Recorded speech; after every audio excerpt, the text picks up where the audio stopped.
제가 학교 다닐 때는 CCC, TFC, UBF, IBF 뭐 이런 선교단체들이 엄청 많았어요. 그래서 대학교에 우리가 이제 신학교 1학년 때 2학기 되면 캠퍼스 전도를 가면 우리가 전도하러 간 그 현장에 CCC맨들이라든지 이런 그 선교단체 회원들이 전도하는 현장에 많이 있었어요. 근데 지금은 이런 선교단체들이 거의 대학교에서 살아남지를 못해서 철수했어요. 얼마 전까지만 해도 논산의 CCC 이런 곳이 그래도 몇 명, 뭐 수십 명이지만 그 아이들이 단체 생활하고 그랬었단 말이에요. 물론 지금도 있는지는 모르겠지만 거의 존재 자체가 없어졌어요. 그만큼 대학생들 전도하기가 힘들다는 거예요.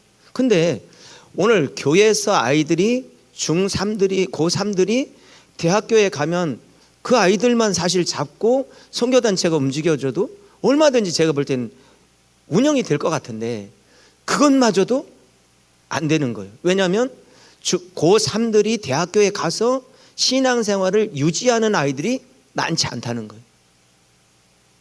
그래서 우리가 코로나 시국을 지나면서 어떤 생각이 더 많이 드냐면 정말 우리가 다음 세대에 포커스를 정말 두고 가야 된다.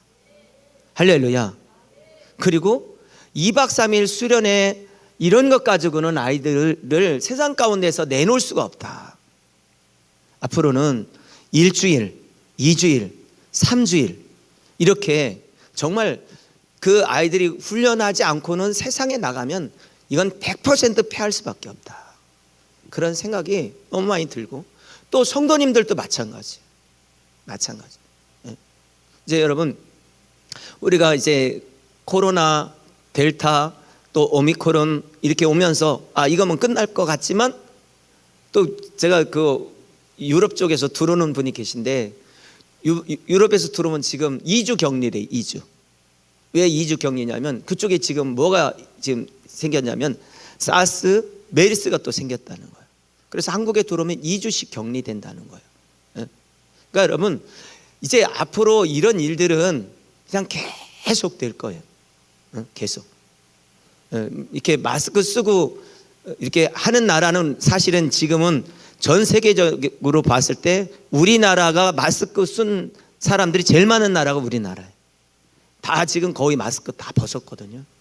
그리고 그걸 이렇게 오미크론을 막 무서워하거나 이러지 않고 일상생활 속에 이미 돌아갔어요. 근데 우리는 하도 이것에 대해서 너무 많이 두렵게 생각을 하고 있기 때문에 여전히 우리는 마스크 쓰고 두려움 가운데 있죠. 근데 여러분 너무 두려워하지 않기를 바라요. 감기보다도 치사율이 낮다잖아요. 그러니까 그렇게 여러분이 생각을 하고 신앙은 신앙대로 지켜내셔야 됩니다. 믿음은 지키는 것이다. 시작. 여러분 지켜내야 돼. 힘이 없으면 지킬 수 없어요.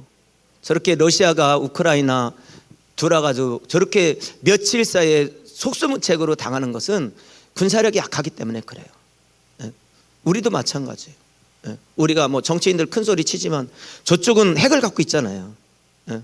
여러분, 그러니까 뭐 우리가 대단한 거 갖고 있다 할지라도 핵을 갖고 있는 나라를 어떻게 우리가 이길 수 있겠어요? 그러니까 사실 힘이 없으면 당할 수밖에 없어요. 마찬가지예요. 영적으로도요. 마귀를 이길 수 있는 힘이 없으면 당할 수밖에 없어요. 이건 아닌데 해도 속수무책으로 당할 수밖에 없어요. 영적으로 강한 분들이 되기를 주님 축복합니다. 영적으로 강한 힘 있는 사람들, 어떤 것에서도 뒤로 물러서지 않는 강한 힘이 있는 여러분이 되기를 주의 이름으로 축복합니다. 여러분, 사랑하는 성도 여러분, 여러분은 삶에서 매번 만족하고 계십니까? 나는 내 삶에 만족하고 있다. 여러분, 늘 우리는 삶에서 부족함을 느끼지는 않습니까? 난 이것도 부족하고 저것도 부족하고. 인간은 모든 것을 가져도, 모든 것을 다 소유해도 만족함이 없습니다.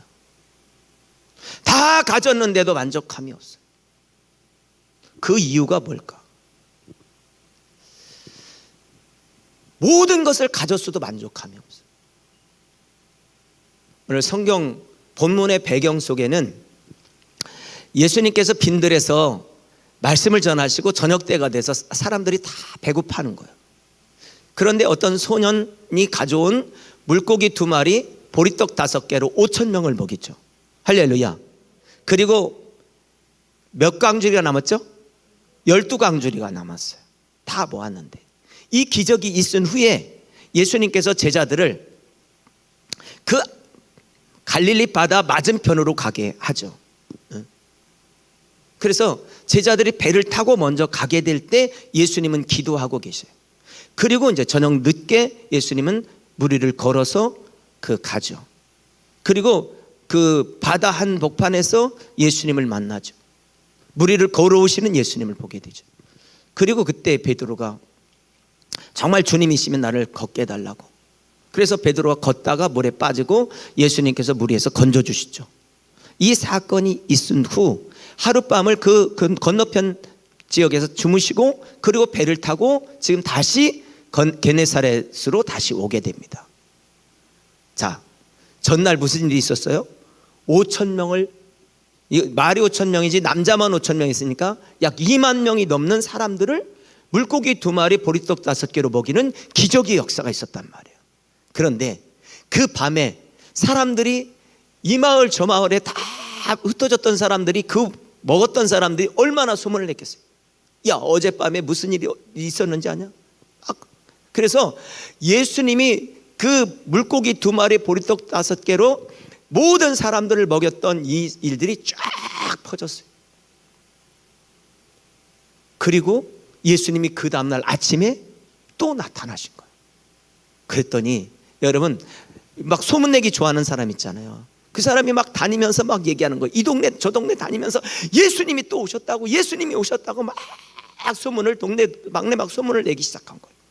그래가지고 사람들이 모이는데 이때 예수님이 이곳에 가면 저곳에 가고 이곳에 갈 때마다 사람들이 구름대처럼 모이는데 그 중에 특별한 사람들이 있었습니다. 그 사람들이 누구냐? 아픈 사람들이에요. 이 성경에는 심지어는 들것에 메고 왔다고 그랬어요. 그런데 이 사람들이 예수님의 옷자락에 손만 대도 치료를 받았다는 거예요. 할렐루야. 그런데 여기 보면 그렇게 말하지 않고 옷자락에라도 손을 대도록 예수님에게 요청한 거예요. 예수님, 이렇게 사람들이 많은데 한 사람 한 사람 다 치료해 줄 수 없으니까 예수님 옷자락에 손을 대게 해주세요. 이렇게 요청한 거예요. 간구한 거예요. 그리고 예수님의 옷자락에 손을 댄 사람들은 여기 보면 뭐라고 했냐면 다 성함을 얻었더라. 다 고침을 받았더라. 할렐루야. 예수께 그의 옷가에라도 손을 대게 하시기를 간구하니 손을 대는 자는 다 어떻게 했다고요? 고침을 받았다는 거예요. 여기 성함을 받았다는 말은 그냥 치료받았다 이런 얘기가 아니라 구원을 받았다 이 말이에요. 온전해졌다 이 말이에요. 영혼 육이 온전해졌다. 따르십시오. 영혼 육이 온전해졌다. 할렐루야. 자, 그런데 여러분, 우리가 사는 동안에요, 부족한 것이 많잖아요. 부족함을 느끼는 게 많잖아요. 나는 이것도 부족하고 저것도 부족하고. 그거를 전문 용어로 뭐라고 하냐면 상대적 박탈이에요. 상대적 박탈. 제가 어렸을 때는 뭐 먹을 것이 다 없고 뭐 다 운동화도 없고 다 그러니까 다 그런 줄 알고 살았어요. 고무신은 다 똑같잖아요. 새거 흔거 뭐 다 똑같으니까 다 그러고 가방도 찢어진 가방 있고 그러니까 뭐 책복 달고 다니고 그러니까 다 그런 줄 알고 살았어요. 그때는 뭐가 없었냐면 상대적 박탈감이 없었어요. 자, 여러분, 북한에서요 한 해에 1년에 탈북해서 한국에 오는 사람들이 약 1,000명에서 1,500명 정도 됐었습니다. 네, 작년 한 해에 한국으로 탈북해서 온 사람이 남자 40명, 여자 20명밖에 없더라고요. 63명. 탈북하지 않아서가 아니에요. 탈북했는데 한국에 지금 안 들어와요. 다 다른 나라에 떠들고 있는 거예요. 왜? 한국으로 잘못 들어가면 북송된다 이런 게 있는 거예요. 그런데 그래서 몇 년 사이에 완전히 급감해 버렸어요. 문재인 정권 들었으면서 완전히 급감해서 지금 63명이 작년에 들어왔는데요. 근데 놀라운 것은 그들은 무엇 때문에 한국에 왔어요? 자유를 찾아서 오기도 했지만 배고파서 왔어요. 먹을 게 없으니까 온 거예요. 굶주려서. 또 한 가지 자유를 찾아서 왔죠. 정말 먹을 게 없어가지고 하루 세 끼 먹기만 해도 좋겠다는 이 생각 때문에 굶주려서 도망 나온 사람들이에요. 그런데 한국에 오니까 먹을 것이 제공되어져요. 집도 제공되어져요. 그리고 한 달 쓸 것도 제공되어졌단 말이에요. 그런데 놀라운 사실은요, 우리나라에 지금 30만 명 정도 탈북민이 있는데 그 중에 수백 명이 한 해에 필리핀이라든지 태국이라든지 다른 나라로 지금 떠나고 있어요. 그리고 또 심지어는 북한으로 또 다시 올라가요. 아니, 그들은 지금 뭐에서 내렸어요? 배고파서 굶주려서 내렸단 말이에요. 그런데 다시 올라가요. 이걸 왜 그러냐면 자기가 먹을 것이 없고 굶주리고 이러다 죽게 생겼으니까 꽃제비를 있다가 내려왔는데, 한국에선 자기가 노력만 하면 먹을 것이 있는데, 근데 다른 사람들을 보니까 다른 사람들은 다 잘 사는 것 같아. 자가용도 있고 가정도 있고 다 행복해 보이는 거예요. 자기만 그렇지 못하다고 생각하는 거예요. 오늘 우리가 살아가면서 제일 만족하지 못하는 게 뭐냐면, 나는 이런데 저 사람은 저렇다라고 생각하는 거예요. 저 사람은 저렇게 사는데 나는 이러지 못한다. 여러분, 아프리카에 비교하면요, 우리는 너무 잘 살아요. 적어도 우리는 세계 10등 안에 드는 나라지만 제가 볼 때는요, 미국보다 우리가 더 잘 살아요. 정말 잘 살아요. 우리나라처럼 안전한 나라도 없어요. 고속도로, 국도 이런 거 이렇게 잘 뚫리는 나라 없어요. 그런데 우리는 어떤 생각을 늘 갖냐면, 나는 못 산다 이 말이에요. 나는 만족함이 없다 이 말이에요.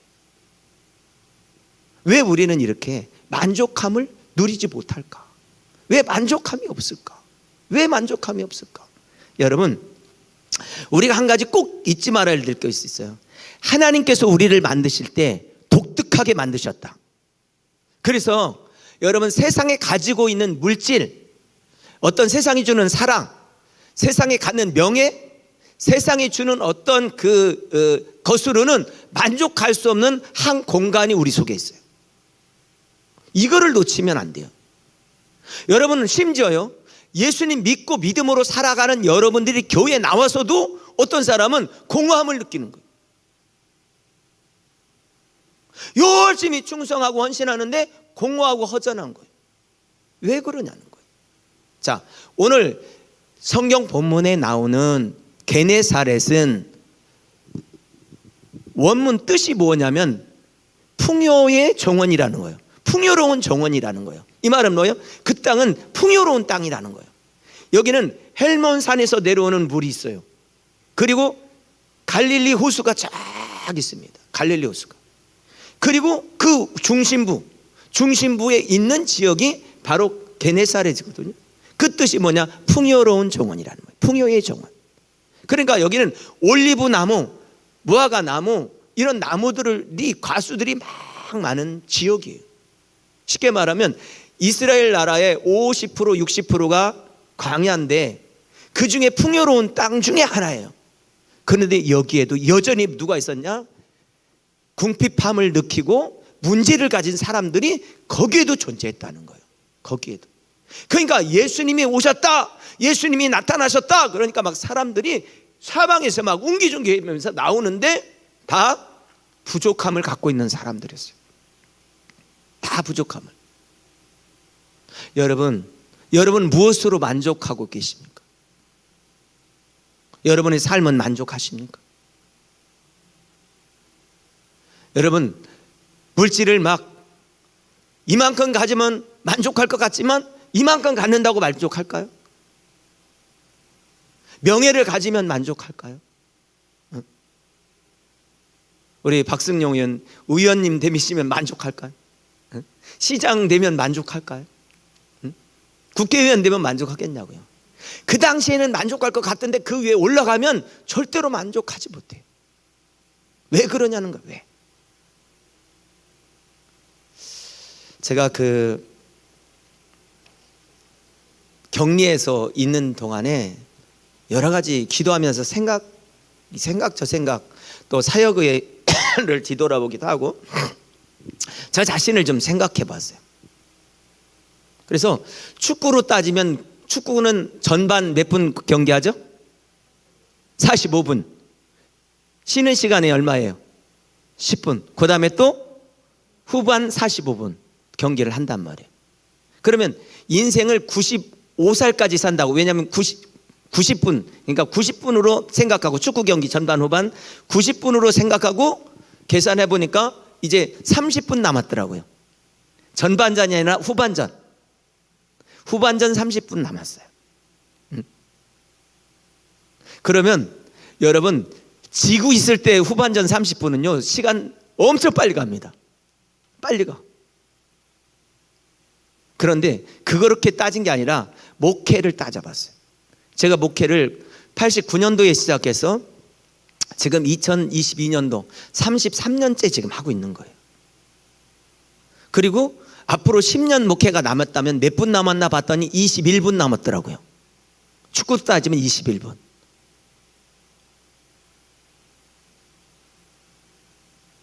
그러니까 앞에 경기한 거 말고 앞으로 남은 시간을 따져봤더니 얼마 남지가 않았어요.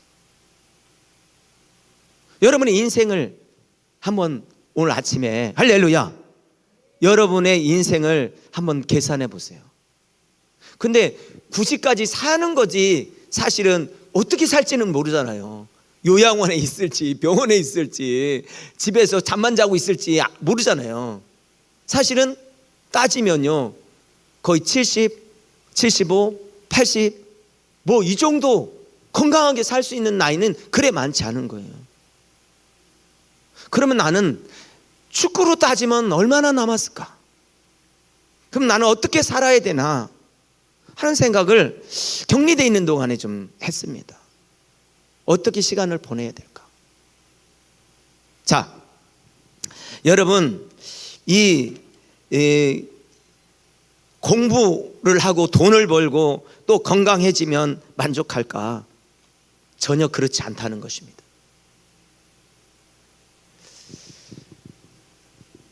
이 성경 창세기 1장 27절 말씀 보겠습니다.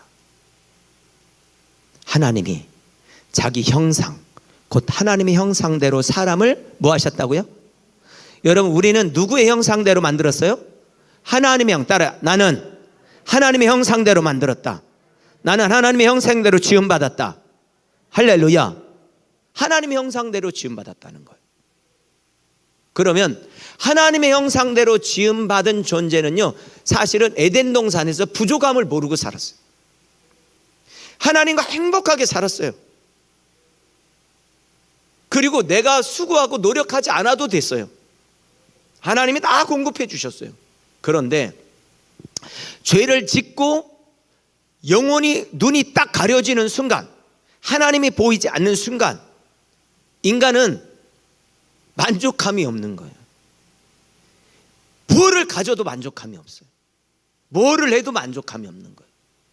그러면 인간에게는 하나님께서 만족할 이것이 되면 만족하는 한 공간을 두셨어요. 그게 뭐냐? 영적인 거예요. 하나님의 형상, 따라 하나님의 형상이다. 여러분, 하나님은요 우리가 이 땅에 사는 동안에 하나님의 자녀가 하나님의 자녀로서의 삶을 살지 않을 때 하나님께서 우리를 사랑하시는 독특한 방법이 있어요. 나를 사랑하는 독특한 방법. 지금은 자녀들이, 그 부모들이 회초리 안 되잖아요, 그죠? 말로 하잖아요, 그죠? 회초리도 돼요?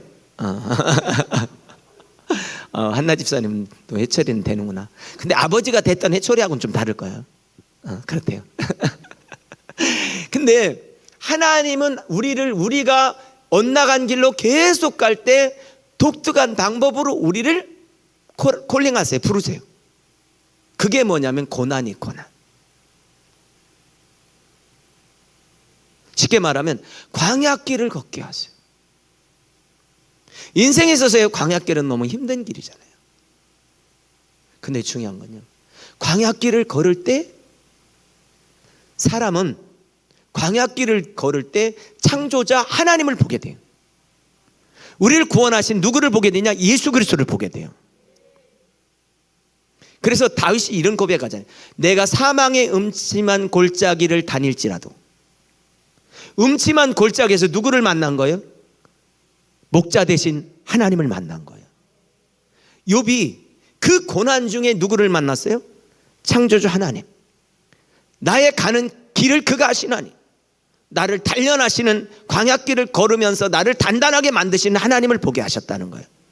그래서 시편에서는 뭘 말씀하냐면, 고난 당하는 것이 내게 유익이라. 고난을 통해서 내가 하나님의 윤리와 법도를 깨닫게 됐다는 거예요. 오늘 여러분 중에 광야길을 걷고 있으면 여러분의 눈을 빨리 들어서 하나님을 보시길 바랍니다. 나는 지금 광야다. 내 인생에 혹독한 광야길을 걷고 있다. 이때는 하나님을 바라볼 때예요. 할렐루야. 물론 계속 하나님을 봐야 되겠지만 이때 집중해야 되는 게 뭐냐? 목자 대신 하나님을 볼 수 있어야 돼요. 할렐루야. 여러분, 왜 우리가 광야길을 가게 됩니까? 오늘 왜 우리가 하나님을 자꾸 떠납니까? 그건 100% 뭐 때문에? 욕심 때문에 그래요. 더 많이 얻고자 하고 더 많이 갖고자 하는 욕심 때문에 그렇습니다. 그러면 우리는 그 일들도 이루어지지 못해. 그 일이 이루어져도 만족함은 없어요. 하나님은 하나님의 자녀들이 세상 길로 갈 때 돌아오게 하는 방법 중에 하나가 뭐냐? 광야라는 광야. 그래서 사실은요, 그리스도인들은 거의 다 광야길을 가게 돼요. 그러나 짧은 광야길을 가기를 지금 축복합니다. 할렐루야. 그리고 한 번 광야길을 갔던 사람들은 다시 가지 않기를 지금 축복합니다. 그런데 하나님께서 다시 부르죠. 왜? 세상으로 나가니까. 육적인 길로 가니까. 자, 여기 오늘 하나님께서 우리를 독특하게 만들었는데 그게 뭐냐면 영적인 존재로 만들었다는 거예요. 하나님의 형상으로 만들었다는 거예요. 하나님의 형상이 파괴되면 만족함이 없습니다. 그러면 여러분, 하나님의 형상을 회복하는 게 뭐냐는 거예요. 어떻게 하나님의 형상을 회복할 수 있냐는 거예요. 하나님의 형상이 도대체 뭘까? 성경은 이렇게 말합니다. 고린도후서 4장 4절에 시작. 그리스도는 하나님의, 예수님이 하나님의 뭐다고요? 형상이다. 할렐루야. 자, 골로새서 1장 15절에도요 이렇게 말합니다. 시작. 그는 보이지 아니하는 하나님의, 그는 누구를 말할까요? 예수님을 말하는 거예요. 예수님은 보이지, 하나님은 안 보이는데 하나님의 형상이라는 거예요. 그럼 우리가 진짜로 만족하는 삶을 사는 비결은 어디에 있느냐? 예수, 죄인된 우리가 만족함을 누리는 방법은 뭐냐면 예수 그리스도를 믿는 거예요. 진짜로 믿는 거. 할렐루야. 예수님이 나의 죄 때문에 죽으셨음을 믿고 그분이 나의 주, 나의 하나님인 것을 고백할 뿐만 아니라 삶에서 인정하고 사는 거예요. 할렐루야. 그럴 때 그는 사실은 부족함이 없는 거예요. 그러니까 사도 바울은 뭐예요? 나는 아무것도 갖지 않았지만 다 가진 자다. 할렐루야. 나는 없는 것 같지만 다 소유한 자라는 거예요. 이것이 그리스도인이에요. 사람들이 보면 부족한 것 뿐이에요. 그런데 나는 부족함이 없어. 예수님 안에 있기 때문에. 할렐루야. 참된 만족은 뭐에서 오느냐? 내 영혼이 살 때 예수 그리스도로 말미암아 온다는 거예요. 여러분, 여러분의 그 허전한 빈 공간, 채워지지 않는 그 빈 공간은 예수님으로 채워지지 아니하면 여전히 부족함을 느낀다는 거예요. 그러면 여러분 중에 이런 분이 있을 거예요. 그런데 나는 예수님도 믿고 교회에서 나와서 믿음으로 사는데 왜 나는 여전히 허전할까요? 예수님을 믿긴 믿는데 갈급함을 간구하는 그 간구함을 어디에 두고 사냐면 예수님께 두지 않아요. 예수님을 원하지 않고 물질이 두고 있거나 세상의 명예에 두고 있거나 다른 것을 구하는 거예요. 다른 거를. 그러니까 믿기는 믿는데 진짜로 갈급함을 어디에 갖고 있지 않냐? 예수님에게 두지 않는 거예요. 여러분, 우리는 예수님이 주어지면 모든 것이 온다. 할렐루야. 예수님 한 분으로 만족하시기를 주의 이름으로 축복합니다. 아멘. 자, 여러분, 그 이사야 40장 30절에 보니까 한번 보겠습니다. 시작. 오직 여호와를 낭망하는 자는 뭐를 얻는다? 여호와를 앙망하는 자가 샘을 얻는다. 갈망하는 자, 사모하는 자, 그 자가 힘을 얻는다는 거예요. 할렐루야. 여러분, 물질이 힘이 아니고 권력이 힘이 아니고 진짜 힘은, 진짜 기쁨과 감사는 하나님을 앙망하는 자이라는 거예요. 자, 성경 느헤미야 8장 10절에도 8장 10절 같이 보겠습니다. 시작. 주의 성일이니 근심하지 말라. 여호와로 인하여 기뻐하는 것이 너희의 뭐다? 우리의 능력은 여호와를 찾는 거라는 거예요. 할렐루야. 여호와를 찾는 것이 우리의 힘이라는 거예요. 우리의 능력은 다른 데 있지 않다는 거예요. 내게 있지 않고 하나님께 있다는 거예요. 할렐루야. 저는 오늘 우리 일부 예배에 나오신 여러분들이, 여러분, 세상의 것을 구하고 그것을 찾아 마치 바닷물을 먹고 목말라 하는 것과 똑같이 갈증 속에 살지 마시고, 나의 목마름의 해결은 오직 예수님이시다. 예수님을 갈망하시기를 주님 축복합니다. 믿음의 사람이 누구냐? 예수님을 갈망하는 사람이에요. 믿음이 없는 사람들은 교회 왔지만 여전히 뭐를 갈망하냐? 세상의 것을 갈망하는 거예요. 물질을 갈망하고 명예를 갈망하고 어떤 나의 이루어지지 않는 그것만 갈망하는 거예요. 그런데 여러분, 그거는 채워져도 만족을 주지 못합니다. 그 해당장 야이로의 딸이 죽었어요. 그래서 예수님에게 그 고쳐달라고, 살려달라고 예수님을 찾아왔죠. 예수님께서 해당장 야이로의 집을 가는 중에 12년 동안 혈우증으로 앓던 여인이 있었습니다. 여인이 마음속에 어떤 믿음이 왔냐면 예수님의 옷자락에 손을 대기만 해도 치료받을 것이라고 하는 믿음이 왔어요. 그래서 사람들이 우르르 물려갈 때 그 뒤쪽으로 가서 예수님의 옷자락에 손을 댔죠. 손을 대는 순간 12년 동안 하혈하던 그 여인이 하혈이 딱 멈춰버린 거예요. 할렐루야. 이 여인은 여러분, 예수님의 옷자락에 능력이 있는 게 아니에요. 예수님의 옷자락에 능력이 있는 게 아니라 능력은 땡기는 거예요. 땡기는 힘이 뭐예요? 간구죠. 간절함. 사모함이에요. 사모함. 하나님은 사모하는 심령을 만족해 하신다고 그랬어요. 여러분, 다른 것들 사모하지 마시고 오직 한 분 주님을 사모하시기를 주님 축복합니다. 내 사모하는 주님. 할렐루야. 어떻습니까? 신앙생활 오래 하다 보면요, 이런 본질적인 것이 잊어버릴 수 있어요. 정말 우리 논산 한빛교회 성도 여러분, 주님 한 분으로 만족하십니까? 아멘. 여러분, 예수님께서 게네사렛에 오셨을 때 두 종류의 사람이 있었습니다.